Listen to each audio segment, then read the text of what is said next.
ਸਤਿ ਸ਼੍ਰੀ ਅਕਾਲ ਜੀ ਸਾਰਿਆਂ ਨੂੰ। ਤੁਹਾਡਾ ਸਾਰਿਆਂ ਦਾ ਆਪਣੇ ਅੱਜ ਦੇ ਇਸ ਆਨਲਾਈਨ ਸੈਸ਼ਨ ਦੇ ਵਿੱਚ ਸਵਾਗਤ ਹੈ। ਆਪਣੀ ਅੱਜ ਦੀ ਜਿਹੜੀ ਡਿਸਕਸ਼ਨ ਰਹਿਣੀ ਹੈ ਉਹ ਆਪਣੇ ਫਰਵਰੀ ਮਹੀਨੇ ਦੇ ਕਰੰਟ ਅਫੇਅਰਸ ਦਾ ਲਾਸਟ ਲੈਕਚਰ ਹੈ ਅੱਜ ਦਾ। ਲਾਸਟ 30 ਕੁਐਸਚਨਸ, ਇਸ ਤੋਂ ਬਾਅਦ ਲਗਭਗ 240-250 ਦੇ ਅਰਾਊਂਡ ਕੁਐਸਚਨ ਹੋ ਗਏ ਆਪਣੇ। ਇਹ ਫੁੱਲ ਫਲੈਜ ਆਪਣੇ ਆਪ ਦੇ ਵਿੱਚ ਯਾਨੀ ਕਿ ਫਰਵਰੀ ਦੇ ਮਹੀਨੇ ਨੂੰ ਕਵਰ ਕਰ ਲੈਂਦੇ ਨੇ। ਇਸ ਤੋਂ ਬਾਅਦ ਨੈਕਸਟ ਆਪਾਂ ਫਿਰ ਮਾਰਚ ਸ਼ੁਰੂ ਕਰਾਂਗੇ। ਅੱਜ ਦਾ ਪਹਿਲਾ ਕੁਐਸਚਨ ਸ਼ੁਰੂ ਕਰਨ ਲੱਗਿਆ।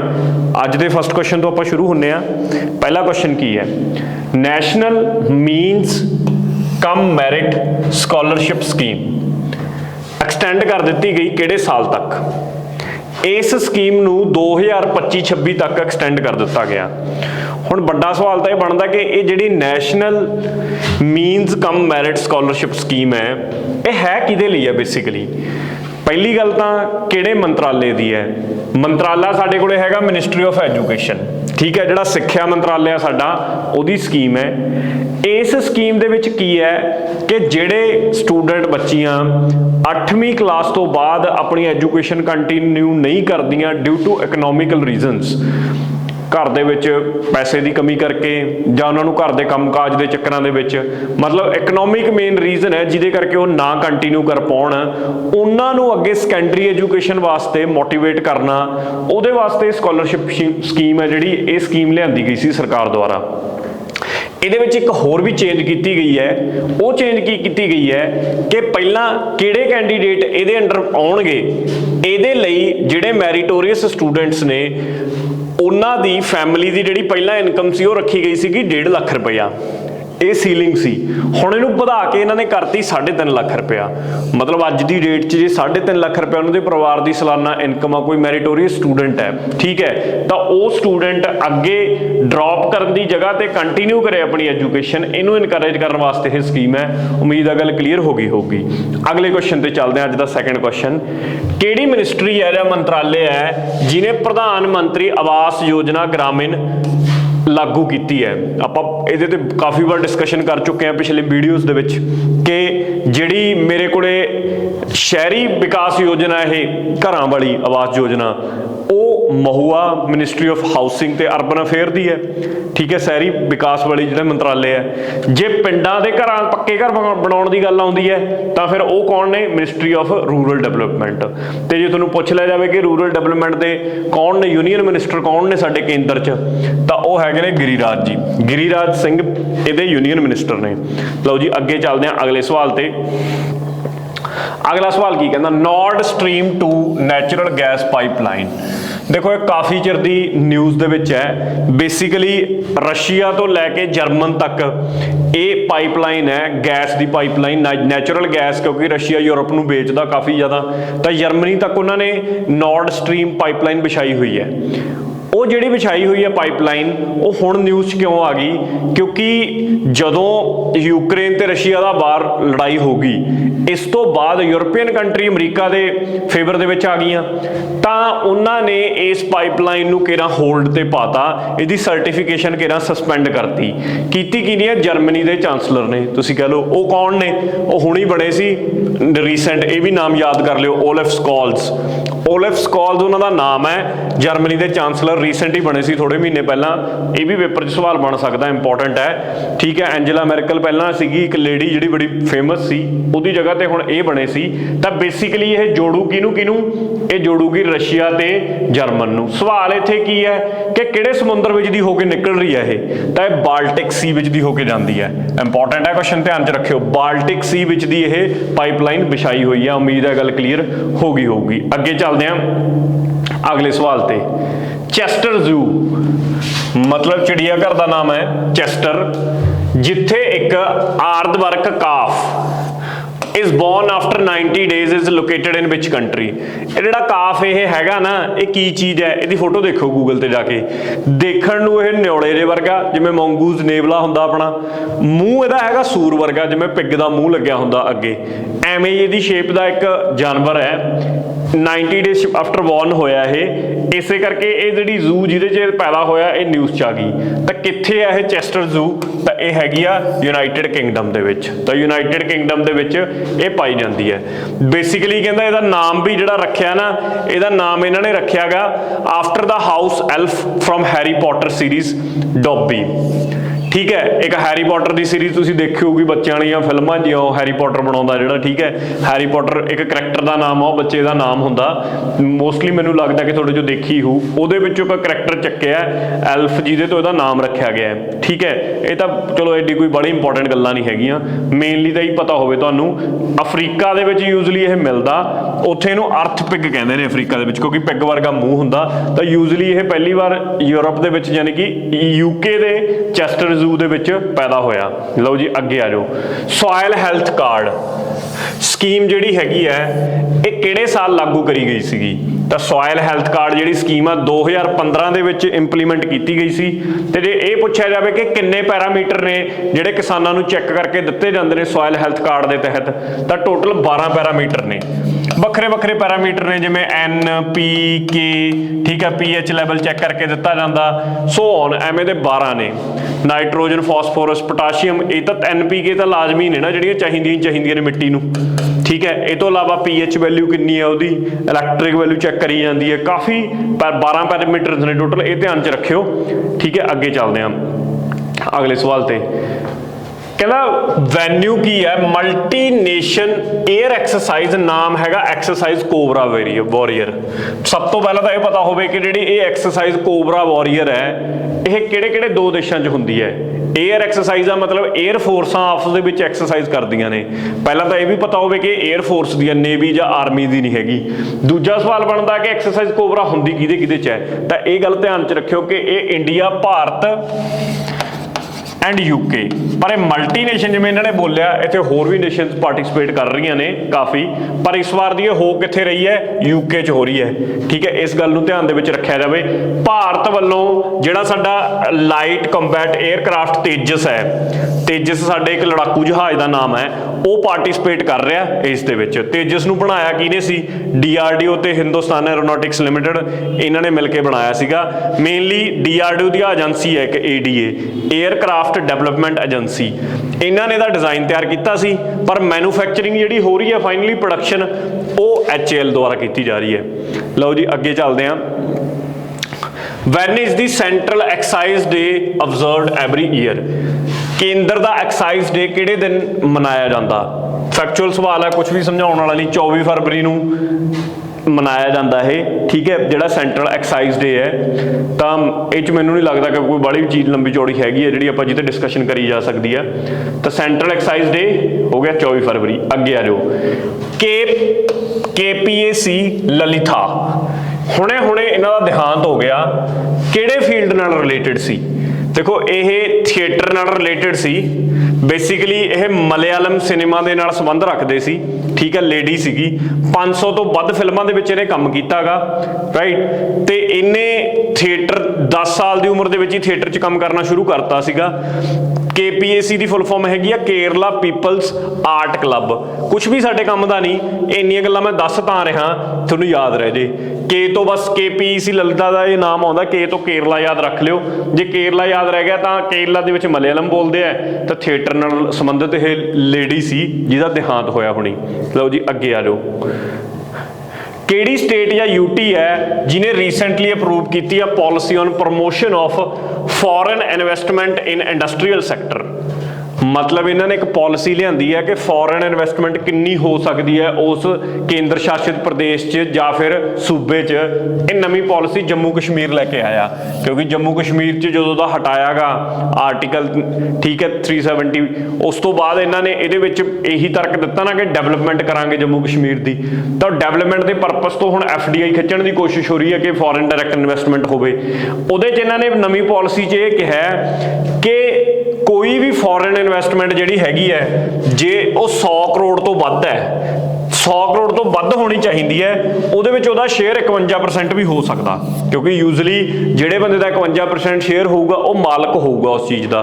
ਨਹੀਂ, ਜ਼ਿਆਦਾਤਰ ਅਸੀਂ ਜਿਹੜੀ ਸਾਡੇ ਤੇ ਇਨਵੈਸਟਮੈਂਟ ਰੱਖਦੇ ਹਾਂ ਫੋਰਨ, ਉਹ ਰੱਖਦੇ ਹਾਂ 49% ਤੱਕ, ਤਾਂ ਕਿ ਮਲਕੀਅਤ ਸਾਡੇ ਦੇਸ਼ ਦੇ ਬੰਦੇ ਕੋਲ ਹੀ ਰਵੇ, ਕਿਸੇ ਕੋਲੇ, ਠੀਕ ਹੈ। ਤਾਂ ਪਰ ਇਹਦੇ ਵਿੱਚ ਇਹਨਾਂ ਨੇ ਬੋਲਤਾ ਕਿ ਜੇ 100 ਕਰੋੜ ਤੋਂ ਉੱਪਰ ਕੋਈ ਬੰਦਾ ਨਿਵੇਸ਼ ਕਰਨਾ ਚਾਹ ਰਿਹਾ ਹੈ ਤਾਂ ਫਿਰ 51% ਤੱਕ ਵੀ ਉਹ ਪਾਰਟਨਰਸ਼ਿਪ ਲੈ ਸਕਦਾ ਹੈ ਕਿਸੇ ਵੀ ਪ੍ਰੋਜੈਕਟ ਦੇ ਵਿੱਚ।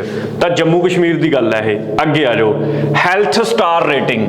ਹੈਲਥ ਸਟਾਰ ਰੇਟਿੰਗ ਇੱਕ ਇਨੀਸ਼ੀਏਟਿਵ ਆ, ਕਿਹਦਾ, ਕਿਹੜੀ ਆਰਗੇਨਾਈਜੇਸ਼ਨ ਦਾ? ਦੇਖੋ, ਜਿਵੇਂ ਤੁਸੀਂ ਦੇਖਦੇ ਹੋ ਕਿ ਆਪਣੇ ਕੋਲੇ ਬੀ ਦਾ ਇੱਕ ਪ੍ਰੋਜੈਕਟ ਚੱਲਦਾ, ਆਪਣੇ ਕੋਲੇ BEEE ਦਾ, ਠੀਕ ਹੈ। ਸਟਾਰ ਰੇਟਿੰਗ ਆਪਣੇ ਗੀਜ਼ਰਾਂ ਦੇ ਉੱਤੇ, ਠੀਕ ਹੈ, ਤੁਹਾਡੇ ਏਸੀਆਂ ਦੇ ਉੱਤੇ 1 ਸਟਾਰ 2 ਸਟਾਰ, ਇਹ ਪਾਵਰ ਮਿਨਿਸਟਰੀ ਦਾ ਪ੍ਰੋਜੈਕਟ ਹੈ, ਇਹਦੇ ਅੰਡਰ ਬੀ ਹੈ, ਠੀਕ ਹੈ, ਇੱਕ ਸੰਸਥਾ ਦਾ ਨਾਮ ਹੈ ਇਹ ਬੇਸਿਕਲੀ।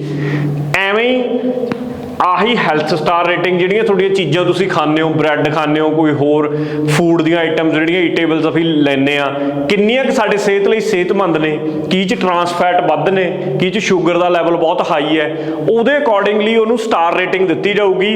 ਤੁਸੀਂ ਉਹ ਸਟਾਰ ਰੇਟਿੰਗ ਦੇ ਹਿਸਾਬ ਨਾਲ ਖਾ ਸਕਦੇ ਹੋ। ਤੇ ਇਹ ਸਟਾਰ ਰੇਟਿੰਗ ਦਾ ਕੰਮ ਕੌਣ ਕਰੂਗਾ? ਤੁਹਾਨੂੰ ਪਤਾ ਹੋਣਾ ਚਾਹੀਦਾ, FSSAI, ਠੀਕ ਹੈ, food safety and standard authority of India.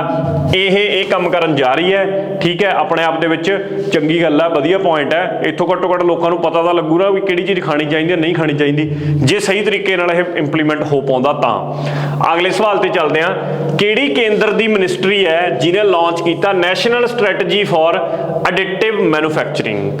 National strategy for additive manufacturing ਕਿਹੜੀ ਕੇਂਦਰ ਦੀ ਮਿਨਿਸਟਰੀ ਨੇ ਲਾਂਚ ਕੀਤੀ ਹੈ? ਦੇਖੋ, ਇਹ ਹੈਗੀ ਹੈ ਜੀ ਇਲੈਕਟ੍ਰੋਨਿਕਸ ਐਂਡ ਮਿੱਟੀ, ministry of electronics and information technology. ਇਹਦੇ ਦੁਆਰਾ ਇਹ ਸਟ੍ਰੈਟਜੀ ਕੀਤੀ ਗਈ ਹੈ। ਬੇਸਿਕਲੀ ਹੈ ਕੀ ਹੈ ਕਿ ਗਲੋਬਲ ਲੈਵਲ ਤੇ ਜਿਵੇਂ 3D ਪ੍ਰਿੰਟਿੰਗ, ਇਹ ਕਨਸੈਪਟ ਇਹ ਬੇਸਿਕਲੀ ਕਿੱਥੇ ਵਰਤੇ ਜਾਂਦੇ ਨੇ? ਇਹ ਕੰਪਿਊਟਰ ਏਡਡ ਡਿਜ਼ਾਈਨਸ ਹੁੰਦੇ ਨੇ। ਹੁਣ ਮੈਂ ਤੁਹਾਨੂੰ ਸਮਝਾਉਣ ਦੀ ਕੋਸ਼ਿਸ਼ ਕਰਦਾ ਕਿ ਇਸ ਦੇ ਵਿੱਚ ਕੀ ਚੀਜ਼ ਨੂੰ ਪ੍ਰਮੋਟ ਕਰਨ ਦੀ ਕੋਸ਼ਿਸ਼ ਕੀਤੀ ਜਾ ਰਹੀ ਹੈ। 3D ਪ੍ਰਿੰਟਿੰਗ ਦਾ ਕਨਸੈਪਟ ਹੋ ਗਿਆ ਜਾਂ ਹੋਰ ਹੋ ਗਿਆ, ਕੀ ਚੀਜ਼ਾਂ ਹੁੰਦੀਆਂ ਨੇ? ਜਦੋਂ ਕਿਸੇ ਚੀਜ਼ ਨੂੰ ਪ੍ਰੈਕਟੀਕਲ ਰੂਪ ਦੇ ਵਿੱਚ ਲਿਆਂਦਾ ਜਾਂਦਾ, ਉਸ ਤੋਂ ਪਹਿਲਾਂ ਉਹਦੀ ਸਿਮੂਲੇਸ਼ਨ ਫਾਰਮ ਬਣਾਈ ਜਾਂਦੀ ਹੈ। ਟਰਮ ਸੁਣਿਓ, ਸਿਮੂਲੇਸ਼ਨ।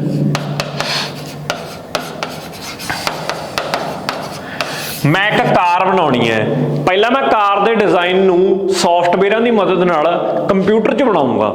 ਕੰਪਿਊਟਰ 'ਚੋਂ ਕਾਰ ਦਾ ਡਿਜ਼ਾਈਨ ਬਣਾ ਕੇ ਉਹਦੀ ਕਿੰਨੀ ਮੈਂ ਵਿਡਥ ਰੱਖਣੀ ਆ, ਲੈਂਥ ਕਿੰਨੀ ਰੱਖਣੀ ਆ, ਲੰਬਾਈ ਕਿੰਨੀ ਹੋਵੇ, ਇਹ ਸਾਰੀਆਂ ਚੀਜ਼ਾਂ ਉੱਥੇ ਤੈਅ ਕਰੀਆਂ ਜਾਣਗੀਆਂ। ਕਿਵੇਂ ਦਾ ਡਿਜ਼ਾਈਨ ਹੋਵੇ ਉਹਨੂੰ ਸਿਮੂਲੇਸ਼ਨ ਦੇ ਵਿੱਚ ਦੇਖਾਂਗੇ, ਫਿਰ ਲਾਗੂ ਕਰਕੇ ਵੀ ਇਹ ਗੱਲ ਜਿਵੇਂ ਅਸੀਂ ਬਣਾਉਣਾ ਚਾਹ ਰਹੇ ਬਣ ਪਾ ਰਹੀ ਹੈ ਕਿ ਨਹੀਂ, ਫਿਰ ਉਹਦਾ ਪ੍ਰੈਕਟੀਕਲ ਰੂਪ ਲੈ ਕੇ ਆਵਾਂਗੇ। ਸਿਮੂਲੇਸ਼ਨ ਵਾਲੀ ਚੀਜ਼ ਨੂੰ ਹੀ ਇਹਨਾਂ ਨੇ ਐਡਿਟਿਵ ਮੈਨੂਫੈਕਚਰਿੰਗ ਦਾ ਨਾਮ ਦਿੱਤਾ ਕਿ ਨੈਸ਼ਨਲ ਲੈਵਲ ਤੇ, ਕਿਉਂਕਿ ਪਹਿਲੀ ਚੀਜ਼ ਤੁਸੀਂ ਕਹੋਗੇ ਵੀ ਐਵੇਂ ਕਿਉਂ ਕਰਦੇ ਆ? ਦੇਖੋ ਯਾਰ, ਇੱਕ ਪ੍ਰੈਕਟੀਕਲੀ ਚੀਜ਼ ਨੂੰ ਬਣਾਉਣ ਤੇ ਤਾਂ ਬਹੁਤ ਪੈਸੇ ਖਰਚ ਹੋ ਜਾਂਦੇ ਨੇ ਤੇ ਬਾਅਦ ਦੇ ਵਿੱਚ ਉਹ ਚੀਜ਼ ਚੱਲੇ ਵੀ ਨਾ, ਠੀਕ ਹੈ, ਉਹਦਾ ਕੀ ਫਾਇਦਾ ਫਿਰ? ਇਸ ਕਰਕੇ ਸਿਮੂਲੇਸ਼ਨ ਟੂਲ ਕੁਝ ਇਹੋ ਜਿਹੇ ਆਉਂਦੇ ਨੇ ਜਿਨ੍ਹਾਂ 'ਚ ਪਹਿਲਾਂ ਅਸੀਂ ਉਹਦੇ 'ਚ ਚਲਾ ਕੇ ਦੇਖਦੇ ਹਾਂ, ਜੇ ਉੱਥੇ ਉਹ ਚੀਜ਼ ਕਾਮਯਾਬ ਹੈ, ਉਹਦਾ ਇੱਕ ਉਹਨੂੰ ਆਪਾਂ ਬੋਲਦੇ ਹਾਂ ਪ੍ਰੋਟੋਟਾਈਪ ਤਿਆਰ, ਫਿਰ ਉਹਦਾ ਇੱਕ ਛੋਟਾ ਜਿਹਾ ਵਰਜ਼ਨ ਤਿਆਰ ਕਰ ਲੈਂਦੇ ਆ, ਵੀ ਪ੍ਰੋਟੋਟਾਈਪ ਤਿਆਰ ਕਰ ਲੈਂਦੇ ਆ ਵੀ ਹਾਂ ਹੁਣ ਠੀਕ ਹੈ। ਹੋਰ ਐਗਜ਼ਾਮਪਲ ਦੇ ਸਕਦਾ, ਐਂਟੀਨੇ ਬਣਾਏ ਜਾਂਦੇ ਨੇ, ਠੀਕ ਹੈ, ਫੋਨ ਦੇ ਵਿੱਚ ਜਿਹੜੇ ਵਰਤਦੇ ਐਂਟੀਨੇ ਆਉਂਦੇ ਨੇ, ਉਹ ਐਂਟੀਨਿਆਂ ਨੂੰ ਪਹਿਲਾਂ ਕਈ ਟੂਲ ਆਉਂਦੇ ਨੇ ਇਹੋ ਜਿਹੇ ਜਿਨ੍ਹਾਂ ਦੇ ਵਿੱਚ ਪਹਿਲਾਂ ਡਿਜ਼ਾਈਨ ਕਰਦੇ ਨੇ, ਉਦੋਂ ਬਾਅਦ ਉਹਨੂੰ ਪ੍ਰੈਕਟੀਕਲੀ ਛੋਟਾ ਜਿਹਾ ਰੂਪ ਦਿੱਤਾ ਜਾਂਦਾ ਵੀ ਜਿਵੇਂ ਇੱਕ ਐਂਟੀਨਾ ਬਣਾਇਆ, ਪ੍ਰੈਕਟੀਕਲੀ ਬਣਾ ਲਿਆ ਐਂਟੀਨਾ, ਪ੍ਰੈਕਟੀਕਲੀ ਬਣਾ ਕੇ ਚੈੱਕ ਕੀਤਾ ਵੀ ਐਂਟੀਨਾ ਚੱਲ ਰਿਹਾ, ਹਾਂਜੀ ਚੱਲ ਰਿਹਾ। ਹੁਣ ਇਹਨੂੰ ਲਾਰਜ ਸਕੇਲ ਤੇ ਤੁਸੀਂ ਬਣਾ ਸਕਦੇ ਹੋ, ਜਿਵੇਂ ਮਰਜ਼ੀ ਬਣਾ ਕੇ ਵੇਚ ਸਕਦੇ ਹੋ ਜੇ ਉਹ ਪਰਫਾਰਮ ਕਰ ਰਿਹਾ। ਤਾਂ ਇਸ ਚੀਜ਼ ਨੂੰ ਲੈ ਕੇ ਆ 3D ਪ੍ਰਿੰਟਿੰਗ ਐਂਡ ਆਲ, ਇਹਦਾ ਇਹ ਸਾਰਾ ਕਨਸੈਪਟ। ਅੱਗੇ ਚੱਲਦੇ ਹਾਂ। ਕਹਿੰਦਾ ਕਿਹੜੀ ਗਲੋਬਲ ਐਸੋਸੀਏਸ਼ਨ ਹੈ ਜਿਹਨੇ ਪਬਲਿਸ਼ ਕੀਤਾ ਹੁਣੇ ਡਾਟਾ ਐਕਟ?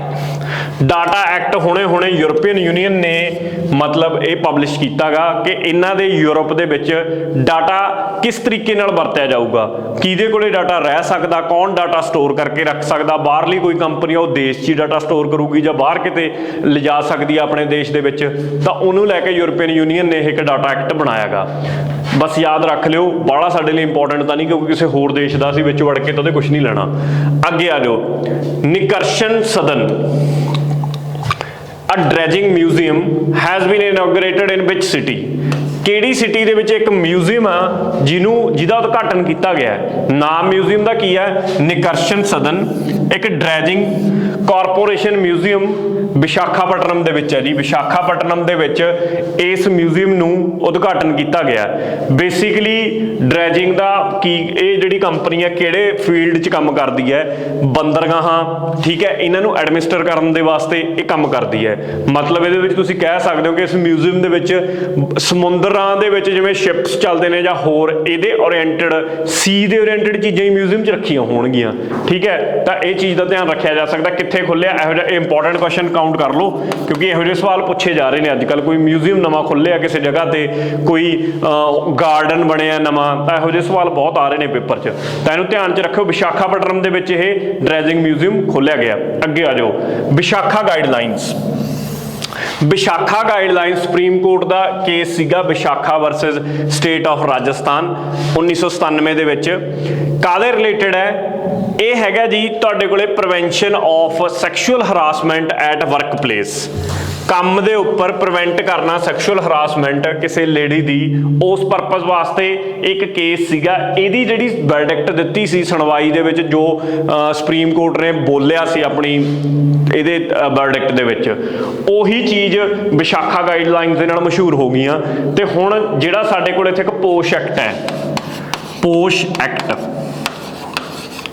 2013 ਭਾਰਤ ਨੇ ਬਣਾਇਆ ਹੋਇਆ, ਉਹ ਇਹਦੀ ਦਿੱਤੀਆਂ ਹੋਈਆਂ ਗਾਈਡਲਾਈਨਸ ਦੇ ਉੱਤੇ ਆਧਾਰਿਤ ਹੀ ਹੈ, ਜਿਹਦੇ ਵਿੱਚ ਕਿਹਾ ਗਿਆ ਹੈ ਕਿ ਜੇ 10 ਜਾਂ 10 ਤੋਂ ਜ਼ਿਆਦਾ EMPLOYE ਕਿਸੇ ਕੰਪਨੀ ਦੇ ਵਿੱਚ ਕੰਮ ਕਰਦੇ ਨੇ, ਉਹਨਾਂ ਵਾਸਤੇ ਇਹ ਲਾਜ਼ਮੀ ਹੈ ਕਿ ਉਹ ਇੱਕ ਕਮੇਟੀ ਬਣਾਉਣ ਇੰਟਰਨਲ, ਜਿਹੜੀ ਇਸ ਚੀਜ਼ ਨੂੰ ਦੇਖੂਗੀ ਸੈਕਸ਼ੂਅਲ ਹਰਾਸਮੈਂਟ ਨੂੰ।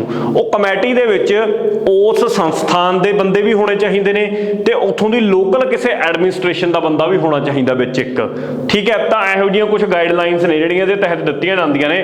ਪੁੱਛਿਆ ਸਿੰਪਲ ਇੰਨਾ ਹੀ ਹੈ ਕਿ ਗਾਈਡਲਾਈਨਸ ਕਿਹਦੇ ਨਾਲ ਰਿਲੇਟਡ ਨੇ, ਮੈਂ ਤਾਂ ਤੁਹਾਨੂੰ ਰਾਮ ਕਹਾਣੀ ਉਹ ਸੁਣਾਤੀ। ਤਾਂ ਇਹ sexual harassment at work place ਉਹਦੇ ਨਾਲ ਰਿਲੇਟਡ ਨੇ। ਕੇਸ ਵੀ ਯਾਦ ਰੱਖ ਲਿਓ, ਕਈ ਵਾਰ ਪੇਪਰ 'ਚ ਘੁਮਾ ਕੇ ਐਵੇਂ ਕੁਐਸਚਨ ਬਣ ਸਕਦਾ, ਠੀਕ ਹੈ। ਤੇ ਮੈਂ ਤੁਹਾਨੂੰ ਇਹ ਦੱਸ ਹੀ ਦਿੱਤਾ ਕਿ ਉਹ ਕਮੇਟੀ ਬਣਨੀ ਕਿਹਦੇ ਲਈ ਮਸਟ ਹੈ, ਜੇ ਤੁਹਾਡੇ ਕੋਲੇ 10 ਜਾਂ 10 ਤੋਂ ਜ਼ਿਆਦਾ EMPLOYE ਨੇ ਤੁਹਾਡੇ ਆਫਿਸ ਦੇ ਵਿੱਚ, ਤਾਂ ਤੁਹਾਡੇ ਲਈ ਉਹ ਮਸਟ ਹੈ ਕਿ ਤੁਸੀਂ ਉਹ ਕਮੇਟੀ ਬਣਾਓ ਹੀ ਬਣਾਓ। ਅੱਗੇ ਆ ਗਿਆ, ਇੱਕ ਨਵੀਂ ਸਪੀਸ਼ੀਜ਼ ਹੈ, ਲੱਭੀ ਹੈ ਸਕਾਟਲੈਂਡ ਦੇ ਵਿੱਚ, ਨਾਮ ਉਹਦਾ ਦਿੱਤਾ ਡੈਰਕ,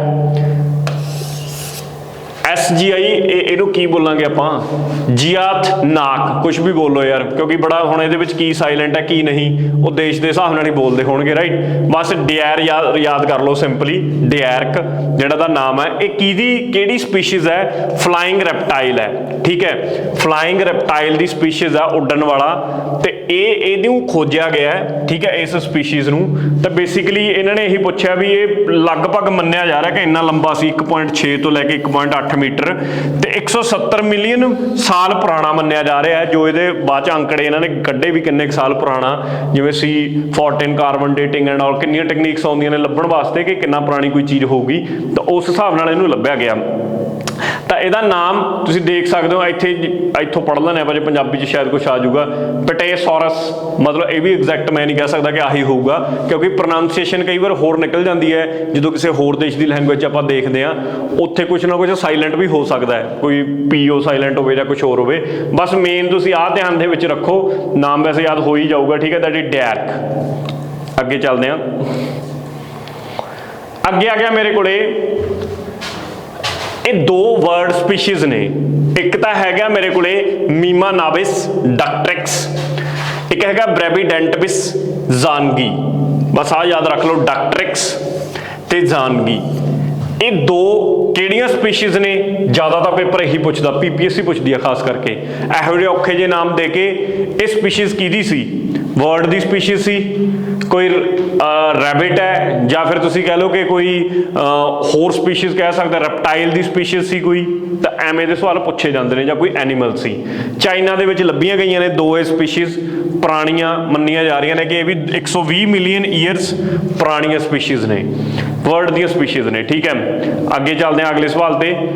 third Saturday of which month is celebrated as World Pangolin Day. Pangolin ਤੁਸੀਂ ਨੇ ਦੇਖਿਆ ਹੋਣਾ, ਪੈਂਗੋਲਿਨ ਇੱਕ ਜੀਵ ਹੈ, ਠੀਕ ਹੈ, ਛੋਟੇ ਸਾਈਜ਼ ਦੀ ਵੀ ਹੁੰਦੀ ਹੈ, ਬੜਾ ਛੋਟਾ ਵੀ ਨਹੀਂ ਮੈਂ ਕਹੂੰਗਾ, ਆਹੀ ਜਿਵੇਂ ਮੌਂਗੂਜ਼ ਨੇਵਲੇ ਦਾ ਸਾਈਜ਼ ਹੈ, ਇਸ ਸਾਈਜ਼ ਦੀ ਹੁੰਦੀ ਹੈ, ਉਹੇ ਜਿਹੀ ਦਿਖਦੀ ਹੈ। ਉਹਦੀ ਬੋਡੀ ਦੇ ਉੱਪਰ ਨਾ ਉਹ ਲੱਗੇ ਹੁੰਦੇ ਨੇ ਸਕੇਲਸ, ਮਤਲਬ ਐਵੇਂ ਜੇ ਸਕੇਲ ਜੇ ਬਣੇ ਹੁੰਦੇ ਨੇ ਐ, ਉਹ ਸਕੇਲਸ ਕਰਕੇ ਇਹਨੂੰ ਮਾਰਿਆ ਬਹੁਤ ਜਾਂਦਾ, ਕਿਉਂਕਿ ਇਹ ਸਕੇਲਸ ਕਹਿੰਦੇ ਦਵਾਈਆਂ ਬਣਨ ਦੇ ਕੰਮ ਆਉਂਦੇ ਨੇ, ਕੈਂਸਰ ਤੱਕ ਦਾ ਇਲਾਜ ਕਰ ਸਕਦੇ ਨੇ। ਇਹ ਅਫਵਾਹਾਂ ਨੇ ਜਾਂ ਸੱਚ ਹੈ ਨਹੀਂ ਪਤਾ, ਪਰ ਮੰਨਿਆ ਜਾਂਦਾ, ਤਾਂ ਹੀ ਇਹਦਾ ਇੰਨਾ ਜ਼ਿਆਦਾ ਸ਼ਿਕਾਰ ਕੀਤਾ ਜਾਂਦਾ। ਤੇ ਇਹ ਵੈਸੇ ਤਾਂ ਇਹਦੀਆਂ ਸਪੀਸ਼ੀਜ਼ ਕਾਫੀ ਨੇ, ਪਰ ਸਾਡੇ ਲਈ 2 ਸਪੀਸ਼ੀਜ਼ ਜਾਣਨਾ ਬਹੁਤ ਜ਼ਰੂਰੀ ਹੈ ਜਿਹਨੂੰ ਲੈ ਕੇ ਪੇਪਰ ਦੇ ਵਿੱਚ ਸਵਾਲ ਬਣਦਾ ਹੈ। ਇੱਕ ਹੁੰਦੀ ਹੈ ਇੰਡੀਅਨ ਪੈਂਗੋਲਿਨ, ਭਾਰਤ ਦੇ ਵਿੱਚ ਮਿਲਣ ਵਾਲੀ, ਇੱਕ ਹੈਗੀ ਆ ਚਾਈਨੀਜ਼ ਪੈਂਗੋਲਿਨ। ਜਿਹੜੀ ਤਾਂ ਇੰਡੀਅਨ ਪੈਂਗੋਲਿਨ ਹੈ ਇਹ ਤਾਂ ਹੈਗੀ ਆ ਐਂਡੇਂਜਰਡ, ਇਹ ਹੈਗੀ ਆ ਚਾਈਨੀਜ਼, ਇਹ ਹੈਗੀ ਆ ਕ੍ਰਿਟੀਕਲੀ ਇੰਡੇਂਜਰਡ। ਆਹ ਫੈਕਟ ਯਾਦ ਰੱਖ ਲਿਓ, ਇਹ ਇੰਪੋਰਟੈਂਟ ਹੈ। ਹੁਣ ਇਹ ਕੀ ਚੀਜ਼ ਹੁੰਦੀ ਹੈ ਐਂਡੇਂਜਰ ਜਾਂ ਕ੍ਰਿਟੀਕਲੀ ਇੰਡੇਂਜਰਡ?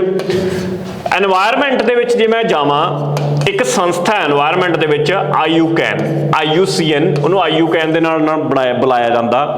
ਇਹ ਸੰਸਥਾ ਜੀਵਾਂ ਨੂੰ ਬਚਾਉਣ ਵਾਸਤੇ, ਜਿਹੜੇ ਮੇਰੇ ਜੰਗਲਾਂ ਦੇ ਵਿੱਚ ਮਿਲਦੇ ਨੇ ਸਾਨੂੰ, ਜਿਵੇਂ ਹੁਣ ਇਹ ਪੈਂਗੋਲਿਨ ਦੀ ਗੱਲ ਕਰ ਲਈਏ, ਇਹਨਾਂ ਨੂੰ 9 ਕੈਟਾਗਰੀਆਂ ਦੇ ਵਿੱਚ ਵੰਡਦੀ ਹੈ, ਵੱਖਰੀਆਂ ਵੱਖਰੀਆਂ, ਐਂਡੇਂਜਰਡ, ਕ੍ਰਿਟੀਕਲੀ ਇੰਡੇਂਜਰਡ, ਵਲਨਰੇਬਲ, ਜਾਂ ਫਿਰ ਨੀਅਰ ਥ੍ਰੈਟਨਡ ਹੋ ਚੁੱਕੇ ਹੈ ਐਵੇਂ ਦੇ, ਜਾਂ ਫਿਰ ਕੋਈ ਚੱਕਰ ਹੀ ਨਹੀਂ ਹੈਗਾ ਵੀ ਵਾਧੂ ਫਿਰਦੇ ਨੇ, ਐਵੇਂ ਦੀਆਂ ਟੋਟਲ ਉਹਨਾਂ ਨੇ 9 ਕੈਟਾਗਰੀਜ਼ ਬਣਾਈਆਂ ਹੋਈਆਂ ਨੇ। ਸਭ ਤੋਂ ਜਿਹਦਾ ਬੁਰਾ ਹਾਲ ਹੋ ਜਾਂਦਾ ਹੈ ਉਹਨੂੰ ਕ੍ਰਿਟੀਕਲ ਇੰਡੇਂਜਰਡ ਮੰਨਿਆ ਜਾਂਦਾ। ਇਸ ਤੋਂ ਬਾਅਦ ਆਉਂਦਾ ਕਿ ਉਹ ਪਲੁਪਤੀ ਹੋ ਗਈ, ਗਾਇਬ ਹੀ ਹੋ ਗਈ, ਵੀ ਹੈ ਹੀ ਨਹੀਂ, ਮਿਲਦੀ ਹੋਈ ਨਹੀਂ। ਕ੍ਰਿਟੀਕਲ ਇੰਡੇਂਜਰਡ ਦਾ ਮਤਲਬ ਇਹ ਹੁੰਦਾ ਕਿ ਥੋੜੀ ਬਹੁਤੀ ਗਿਣਤੀ ਰਹਿ ਗਈ ਇਹਨਾਂ ਦੀ ਕਿਸੇ ਇੱਕ ਅੱਧੀ ਥਾਂ ਦੇ ਉੱਤੇ ਹੀ, ਬਸ ਇਹ ਖਾਤਮੇ ਵੱਲ ਨੇ। ਫਿਰ ਉਹ ਦੇਸ਼ ਦੀ ਸਰਕਾਰ ਉਹਦੇ ਤੇ ਧਿਆਨ ਦਿੰਦੀ ਹੈ, ਉਹਨੂੰ ਵਧਾਉਣ ਦੀ ਕੋਸ਼ਿਸ਼, ਜਿਵੇਂ ਸਾਡਾ ਗ੍ਰੇਟ ਇੰਡੀਅਨ ਬਸਟਰਡ ਹੈ, ਠੀਕ ਹੈ, ਇਹਦੇ ਤੇ ਪੁੱਛਿਆ ਜਾ ਸਕਦਾ, ਇਹ ਕ੍ਰਿਟੀਕਲੀ ਇੰਡੇਂਜਰਡ ਹੈ, ਇੱਕ ਪੰਛੀ ਹੈ ਸਾਡਾ ਗ੍ਰੇਟ ਇੰਡੀਅਨ ਬਸਟਰਡ, ਜ਼ਿਆਦਾਤਰ ਜਿਵੇਂ ਰਾਜਸਥਾਨ ਦੇ ਵਿੱਚ ਬਹੁਤ ਪਾਇਆ ਜਾਂਦਾ। ਇਹਨੂੰ ਬਚਾਉਣ ਦੀ ਪੂਰੀ ਕੋਸ਼ਿਸ਼ ਚੱਲ ਰਹੀ ਹੈ ਅੱਜ ਦੀ ਤਰੀਕ ਦੇ ਵਿੱਚ। ਤਾਂ ਇਸ ਐਂਗਲ ਤੋਂ ਯਾਦ ਰੱਖਿਓ, ਪੈਂਗੋਲਿਨ ਲਈ ਆਹ ਚੀਜ਼ਾਂ ਤਾਂ ਘੱਟ ਮਸ਼ਹੂਰ ਨੇ, ਪਰ ਆਹ ਬਹੁਤ ਇੰਪੋਰਟੈਂਟ ਹੈ। ਇਹ ਪੇਪਰ ਦੇ ਵਿੱਚ ਤੁਹਾਨੂੰ ਪੁੱਛੇ ਜਾ ਸਕਦੇ ਨੇ ਕਿ ਇੰਡੀਅਨ ਪੈਂਗੋਲਿਨ ਕੀ ਹੈ, ਕ੍ਰਿਟੀਕਲੀ ਇੰਡੇਂਜਰਡ ਆ ਜਾਂ ਕੀ ਹੈ, ਜਾਂ ਚਾਈਨੀਜ਼ ਪੈਂਗੋਲਿਨ ਕੀ ਹੈ। ਉਮੀਦ ਹੈ ਗੱਲ ਕਲੀਅਰ ਹੋ ਗਈ ਹੋਊਗੀ, ਠੀਕ ਹੈ। ਤੇ ਇਹ ਜਿਹੜਾ 3rd ਸੈਟਰਡੇ ਆ, ਇਹ ਕਿਹਦੇ ਤੌਰ ਤੇ ਮਨਾਇਆ ਜਾਂਦਾ? ਪੈਂਗੋਲਿਨ ਡੇ ਦੇ ਤੌਰ ਤੇ ਮਨਾਇਆ ਜਾਂਦਾ। ਕਿਹਦਾ? ਕਿਹੜੇ ਮਹੀਨੇ ਦਾ? ਫਰਵਰੀ ਮਹੀਨੇ ਦਾ, ਕਿਉਂਕਿ ਫਰਵਰੀ ਦੀ ਕਰੰਟ ਅਫੇਅਰ ਪੜ੍ਹ ਰਹੇ ਆ ਤਾਂ ਇਹ ਤਾਂ ਲੱਭਣਾ ਸੌਖਾ ਹੀ ਸੀ, ਪਰ ਵੈਸੇ ਲੱਭਣਾ ਔਖਾ, ਠੀਕ ਹੈ। ਅੱਗੇ ਆ ਜਾਓ, ਯੂਫਲਿਟਿਕਸ ਜਲਧਾਰਾ, ਜਿਹੜਾ ਕਿ ਹੁਣੇ ਡਿਸਕਵਰ ਕੀਤਾ ਗਿਆ ਵੈਸਟਰਨ ਘਾਟ ਦੇ ਵਿੱਚ। ਦੱਸੋ ਜੀ ਕਾਹਦੀ ਸਪੀਸ਼ੀਜ਼ ਹੈ? ਦੇਖੋ ਜਲਧਾਰਾ ਤੋਂ ਪੜ੍ਹ ਲਿਓ ਬਸ, ਜਲਧਾਰਾ ਲੱਭਿਆ ਸੀ ਕੁਛ, ਤੇ ਜਲਧਾਰਾ ਜਿਹੜੀ ਸੀਗੀ ਇਹ ਫਰੋਗ ਦੀ ਸਪੀਸ਼ੀਜ਼ ਹੈ, ਇੱਕ ਡੱਡੂ ਦੀ ਸਪੀਸ਼ੀਜ਼ ਹੈ ਜਿਹੜੀ ਮਿਲੀ ਹੈ ਸਾਨੂੰ। ਯੂਲੋਜੀਕਲ ਸਰਵੇ ਆਫ ਇੰਡੀਆ ਜਿਹੜਾ ਭਾਰਤ ਦਾ ਹੈਗਾ, ਇਹਨੇ ਲੱਭ ਕੇ ਦਿੱਤਾ, ਪੂਨੇ ਦੇ ਵਿੱਚ ਸੈਂਟਰ ਹੈ ਇਹਦਾ ਯੂਲੋਜੀਕਲ ਸਰਵੇ ਆਫ ਇੰਡੀਆ ਦਾ, ਤਾਂ ਇਹਨਾਂ ਨੇ ਇਹ ਲੱਭਿਆ। ਬਸ ਇਹਨਾਂ ਦੇ ਤਾਂ ਦੇਖੋ ਯਾਰ ਰੱਟੇ ਨੇ, ਸਿੱਧੇ ਨਾਮ ਹੀ ਯਾਦ ਕਰਨੇ ਪੈਣਗੇ, ਬੜਾ ਸਿੰਪਲ ਜਿਹਾ ਕੰਸੈਪਟ ਹੈ, ਇਹ 'ਚ ਕੁਛ ਯਾਦ ਕਰਨ ਵਾਲੀ ਤਾਂ ਕੋਈ ਜਾਂ ਸਮਝਾਉਣ ਵਾਲੀ ਕੋਈ ਚੀਜ਼ ਨਹੀਂ ਹੈਗੀ। ਅੱਗੇ ਆ ਜਾਓ, PM ਕਿਸਾਨ, ਯਾਨੀ ਕਿ ਪ੍ਰਾਈਮ ਮਿਨਿਸਟਰ ਜਾਂ ਪ੍ਰਧਾਨ ਮੰਤਰੀ ਕਿਸਾਨ सम्मान ਨਿਧੀ। ਤੁਹਾਨੂੰ ਪਤਾ ਕਿ 6-6 ਹਜ਼ਾਰ ਰੁਪਏ ਕਿਸਾਨਾਂ ਨੂੰ ਦਿੰਦੇ ਨੇ ਹਰ ਸਾਲ ਇਸ ਸਕੀਮ ਦੇ ਤਹਿਤ, ਤੇ 3 ਇੰਸਟਾਲਮੈਂਟਸਾਂ ਦੇ ਵਿੱਚ ਦਿੱਤਾ ਜਾਂਦਾ 2-2 ਹਜ਼ਾਰ ਕਰਕੇ। ਇਹ ਸਕੀਮ ਤਾਂ ਹੀ ਨਿਊਜ਼ 'ਚ ਆ ਗਈ ਕਿਉਂਕਿ ਹੁਣੇ ਇਹ ਜਿਹੜੀ ਸਕੀਮ ਹੈ ਇਹਦੇ ਤਹਿਤ ਇੱਕ ਗ੍ਰਾਂਟ ਰਿਲੀਜ਼ ਕੀਤੀ ਗਈ ਹੈ ਕਿਸਾਨਾਂ ਨੂੰ, ਤਾਂ ਹੀ ਇਹ ਨਿਊਜ਼ 'ਚ ਸੀ।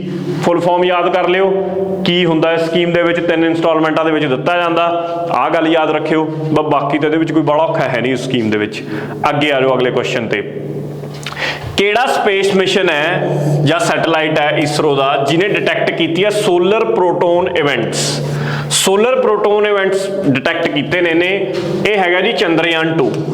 ਚੰਦਰਯਾਨ 2 ਜਿਹੜਾ ਸਾਡਾ ਮਿਸ਼ਨ ਹੈਗਾ, ਇਹਨੇ ਹੁਣੇ ਸੋਲਰ ਪ੍ਰੋਟੋਨ ਇਵੈਂਟ ਕੀ ਨੇ ਡਿਟੈਕਟ ਕੀਤੇ ਨੇ। ਹੁਣ ਆਪਾਂ ਇਹਨੂੰ ਦੇਖਦੇ ਹਾਂ ਇਹਦੇ ਬਾਰੇ। ਆਹ ਚੀਜ਼ ਦੀ ਫੁੱਲ ਫਾਰਮ ਯਾਦ ਰੱਖੋ, ਬੜੀ ਇੰਪੋਰਟੈਂਟ ਹੈ। Class Chandrayaan 2 orbiter has detected solar proton events via its large area soft X-ray spectrometer। देखो ਇਹ ਨਾ ਇੱਕ ਸਪੈਕਟਰੋਮੀਟਰ ਹੈ ਜਿਹੜਾ ਕਿ ਲੱਗਿਆ ਹੋਇਆ ਚੰਦਰਯਾਨ 2 ਦੇ ਉੱਤੇ। ਤੁਹਾਨੂੰ ਸਵਾਲ ਐਵੇਂ ਬਣ ਸਕਦਾ ਕਿ ਚੰਦਰਯਾਨ 2 ਦੇ ਉੱਤੇ ਕਿਹੜਾ ਸਪੈਕਟਰੋਮੀਟਰ ਲੱਗਿਆ ਹੋਇਆ ਜਾਂ ਇੱਕ ਚੀਜ਼ ਲੱਗੀ ਹੋਈ ਹੈ ਕਲਾਸ, ਉਹ ਕੀ ਹੈ? ਉਹ ਸਪੈਕਟਰੋਮੀਟਰ ਹੈ। ਫੁੱਲ ਫਾਰਮ ਤੁਹਾਡੇ ਸਾਹਮਣੇ ਹੈ, ਲਾਰਜ ਏਰੀਆ ਸੌਫਟ ਐਕਸ-ਰੇ ਸਪੈਕਟਰੋਮੀਟਰ। ਹੁਣ ਕੀ ਹੁੰਦਾ ਇਹਦੇ ਨਾਲ, ਬੇਸਿਕਲੀ ਹੈ ਕੀ ਆ ਜਿਹੜੀ ਚੀਜ਼ ਲਿਖੀ ਹੋਈ ਹੈ ਤੁਹਾਡੇ ਕੋਲ ਸੋਲਰ ਪ੍ਰੋਟੋਨ ਇਵੈਂਟਸ? ਯੂਜ਼ਲੀ ਨਾ ਸਨ ਦੇ ਵਿੱਚੋਂ ਫਲੇਅਰਸ ਨਿਕਲਦੀਆਂ ਨੇ ध्यान दिओ टर्म दे उत्ते फ्लेयर्स। ये टर्म्स ये फ्लेयर्स की करदियां ने, हीट दीयां किरणां हुंदियां ने, रेडिएशनस हुंदियां ने, ये साडे सैटेलाइट्स नूं भी खराब कर सकदियां ने, बहुत नुकसान पहुंचा सकदियां ने। सानू आसमान दे विच रोशनी नज़र आउंदी है कई बार रात नूं, जिहनूं बोलिया जांदा अरोराज। ਉਹਦਾ ਕਾਰਨ ਵੀ ਇਹ ਫਲੇਅਰਸ ਹੀ ਹੁੰਦੀਆਂ ਨੇ ਤੇ ਇਹਨੇ ਆਹੀ ਚੀਜ਼ ਡਿਟੈਕਟ ਕਰਕੇ ਦਿੱਤੀ ਹੈ ਸਾਨੂੰ। ਇੱਥੇ ਲਿਖਿਆ ਵੀ ਹੋਊਗਾ ਆ ਰਿਹਾ ਅਰੋਰਾਸ, ਠੀਕ ਹੈ। ਇਹ ਜਿਹੜੀਆਂ ਇਹ ਮੇਰੇ ਕੋਲੇ ਮੈਗਨੈਟਿਕ ਫੀਲਡ ਤੇ ਇਫੈਕਟ ਪਾਉਂਦੀਆਂ ਨੇ, ਸਾਡੀ ਅਰਥ ਦੀ ਧਰਤੀ ਦੀ ਮੈਗਨੈਟਿਕ ਫੀਲਡ ਨੂੰ ਵੀ ਇਫੈਕਟ ਕਰਦੀਆਂ ਨੇ ਤੇ ਸਕਾਈ ਦੇ ਵਿੱਚ ਅਰੋਰਾਸ ਪੈਦਾ ਕਰਨ ਦੇ ਵਿੱਚ ਮਦਦ ਕਰਦੀਆਂ ਨੇ। ਇੰਨੀ ਡਿਟੇਲ ਦੇ ਵਿੱਚ ਤਾਂ ਚਲੋ ਜਾਣ ਦੀ ਲੋੜ ਨਹੀਂ, ਬਸ ਗੱਲ ਇੰਨੀ ਯਾਦ ਰੱਖਿਓ ਕਿ ਚੰਦਰਯਾਨ 2 ਉਹਨੇ ਇਹ ਡਿਟੈਕਟ ਕੀਤੀਆਂ ਨੇ। ਉਹਦੇ ਵੀ ਕਿਹਨੇ ਕਲਾਸ ਨੇ ਜਿਹੜਾ ਉਹਦੇ ਤੇ ਇੱਕ ਸਪੈਕਟਰੋਮੀਟਰ ਲੱਗਿਆ ਹੋਇਆ, ਉਹਨੇ ਇਹਦੀਆਂ ਫੋਟੋ ਖਿੱਚ ਕੇ ਦਿੱਤੀਆਂ ਨੇ। ਲਓ ਜੀ ਅੱਗੇ ਆ ਜਾਓ। National institute of urban affairs NIUA ਇਹਨੇ ਸਾਈਨ ਕੀਤਾ ਇੱਕ MOU ਕਿਹਦੇ ਨਾਲ? Sustainable cities in India program ਨੂੰ ਲੈ ਕੇ। ਤਾਂ ਵਰਲਡ ਇਕਨੋਮਿਕ ਫੋਰਮ ਇੱਕ NGO है, नॉन प्रॉफिट ऑर्गेनाइजेशन है तो नॉन गवर्नमेंटल है, कोई गवर्नमेंटल नहीं, पर बड़ी इंपॉर्टेंट संस्था क्योंकि बड़िया सारिया रिपोर्ट्स इंपॉर्टेंट रिपोर्ट्स ये जनरेट करती है। तुसी गूगल से सर्च मार के दियां सारिया रिपोर्ट्स देखियो कि किहड़ी रिपोर्ट है जिहड़ी वर्ल्ड इकोनॉमिक फोरम कढ़दी है, साडे कोले पब्लिश करती है, क्योंकि ये पेपर 'च बहुत पूछिया जांदियां ने। तो वर्ल्ड इकोनॉमिक फोरम दे नाल इन्हें national institute of urban affair Bharat का जिहड़ा हैगा ये किहदे अंडर पैंदा? NIUA। ये ਉਹੀ ਮਿਨਿਸਟਰੀ ਹੈ ਜਿਹੜੀ ਆਪਾਂ ਗੱਲ ਕਰਦੇ ਹਾਂ ਕੀ ਆ ਗਿਆ ਉਹ ਸ਼ਹਿਰੀ ਮੰਤਰਾਲੇ ਵਾਲੀ, ਜਿਹਦੇ ਵਿੱਚ ਹਰਦੀਪ ਪੁਰੀ ਜੀ ਆਪਣੇ ਮੰਤਰੀ ਨੇਗੇ, ਠੀਕ ਹੈ, ਕਿ ਸ਼ਹਿਰੀ ਵਿਕਾਸ ਵਾਸਤੇ ਜਿਹੜੀ ਮਿਨਿਸਟਰੀ ਮਹੂਆ ਬਣਾਈ ਹੋਈ ਹੈ, ministry of housing and urban affair, ਉਹਦੇ ਅੰਡਰ ਪੈਂਦੀ ਹੈ ਇਹ ਜਿਹੜਾ ਇੰਸਟੀਟਿਊਸ਼ਨ ਹੈਗਾ national institute of urban affair. ਇੰਨੇ ਸਸਟੇਨੇਬਲ ਸਿਟੀਜ਼ ਬਣਾਉਣ ਵਾਸਤੇ ਕਿ ਸਿਟੀਜ਼ ਇਹੋ ਜਿਹੀਆਂ ਹੋਣ, ਪ੍ਰਦੂਸ਼ਣ ਘੱਟ ਤੋਂ ਘੱਟ ਕਰਨ, AC ਦੀ ਲੋੜ ਘੱਟ ਤੋਂ ਘੱਟ ਪਵੇ, ਬਿਲਡਿੰਗ ਹੀ ਐਵੇਂ ਡਿਜ਼ਾਈਨ ਕੀਤੀਆਂ ਹੋਣ ਕਿ ਨੈਚੁਰਲੀ ਹਵਾ ਹੀ ਉਹਦੇ ਵਿੱਚ ਦੀ ਨਿਕਲਦੀ ਹੋਵੇ, ਉਹ ਸਾਰੀਆਂ ਚੀਜ਼ਾਂ ਨੂੰ ਲੈ ਕੇ ਇੱਕ MOU ਸਾਈਨ ਕੀਤਾ ਵਰਲਡ ਇਕਨੋਮਿਕ ਫੋਰਮ ਦੇ ਨਾਲ। ਅਗਲੇ ਸਵਾਲ ਤੇ ਚੱਲਦੇ ਹਾਂ। Which is the venue of Devayatanam an odyssey of Indian temple architecture conference. ਦੇਖੋ ਹੰਪੀ ਦੇ ਵਿੱਚ ਕਰਨਾਟਕਾ 'ਚ ਪੈਂਦਾ ਹੰਪੀ, ਇੱਕ ਕਾਨਫਰੰਸ ਹੋਈ ਜਿੱਥੇ ਕਿ ਜਿਹਦਾ ਨਾਮ ਆ ਰੱਖਿਆ ਗਿਆ ਦੇਵਯਤਨਮ, ਠੀਕ ਹੈ। ਇਸ ਕਾਨਫਰੰਸ ਦੇ ਵਿੱਚ ਕੀ ਕੀਤਾ ਗਿਆ? ਜਿਹੜੀ ਇਹ ਦੇਵਯਤਨਮ ਹੈਗੀ ਹੈ ਕਾਨਫਰੰਸ, ਭਾਰਤ ਦੇ ਜਿੰਨੇ ਟੈਂਪਲ ਨੇ ਤੁਸੀਂ ਦੇਖੋਗੇ ਕਿ ਸਾਡੇ ਕੁਝ ਨਾਗਰਾ ਸਟਾਈਲ ਨਾਲ ਬਣੇ ਹੋਏ ਨੇ, ਕੋਈ ਕਿਸੇ ਹੋਰ ਸਟਾਈਲ ਨਾਲ ਬਣੇ ਹੋਏ ਨੇ। ਟੈਂਪਲ ਆਰਕੀਟੈਕਚਰ ਨੂੰ ਲੈ ਕੇ ਕਾਨਫਰੰਸ ਹੋਈ ਕਿ ਕਿਹੜੇ ਤਰ੍ਹਾਂ ਦੇ ਆਰਕੀਟੈਕਚਰ ਹੋ ਸਕਦੇ ਨੇ, ਜਾਂ ਕਿਸੇ ਨੇ ਜੇ ਬਣਾਉਣਾ ਹੋਵੇ, ਮਤਲਬ ਉੱਥੇ ਉਹ ਸਾਰੇ ਆਰਕੀਟੈਕਚਰ ਪਹੁੰਚੇ, ਜਾਂ ਉਹ ਦੇਸ਼ਾਂ ਦੇ ਜਿਹੜੇ ਇਸ ਫੀਲਡ ਦੇ ਵਿੱਚ ਨੌਲੇਜ ਰੱਖਦੇ ਨੇ ਜਾਂ ਇਸ ਫੀਲਡ 'ਚ ਇੰਟਰਸਟਿਡ ਨੇ ਲੋਕ, ਉਹਨਾਂ ਦੀ ਕਾਨਫਰੰਸ ਸੀ ਬੇਸਿਕਲੀ। ਬਸ ਸਾਨੂੰ ਇੰਨਾ ਆਈਡੀਆ ਹੋਣਾ ਚਾਹੀਦਾ ਕਿ ਹੋਈ ਕਿੱਥੇ ਹੈ। ਹੋਈ ਹੈਗੀ ਹੈ ਇਹ ਹੰਪੀ ਦੇ ਵਿੱਚ, ਤੇ ਹੰਪੀ ਕਿੱਥੇ ਪੈਂਦਾ ਹੈ? ਕਰਨਾਟਕਾ ਦੇ ਵਿੱਚ ਪੈਂਦਾ ਹੈ। ਲਓ ਜੀ ਅੱਗੇ ਆ ਜਾਓ। Who chairs the cabinet committee on security in India. ਪ੍ਰਧਾਨ ਮੰਤਰੀ ਸਾਡੇ ਪ੍ਰਾਈਮ ਮਿਨਿਸਟਰ ਚੇਅਰ ਕਰਦੇ ਨੇ ਕੈਬਨਿਟ ਕਮੇਟੀ ਔਨ ਸਿਕਿਉਰਿਟੀ ਨੂੰ। ਇੰਪੋਰਟੈਂਟ ਸਵਾਲ ਆ, ਧਿਆਨ 'ਚ ਰੱਖੋ, ਡਾਇਰੈਕਟ ਸਵਾਲ ਪੁੱਛਿਆ ਜਾਊਗਾ ਕਿ ਕੌਣ ਚੇਅਰ ਕਰਦਾ।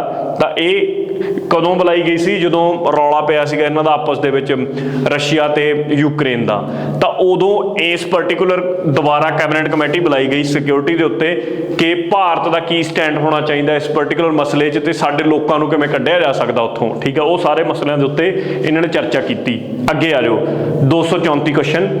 ਕਿਹੜਾ ਕੰਟਰੀ ਹੈ ਜਿਹਨੇ ਆਥੋਰਾਈਜ਼ ਕੀਤਾ ਵਰਲਡ ਦਾ first plant covid vaccine? Very important question. ਪੌਦੇ ਤੋਂ ਵੈਕਸੀਨ ਬਣਾਈ ਹੈ ਕੋਵਿਡ-19 ਕਰੋਨਾ ਵਾਸਤੇ?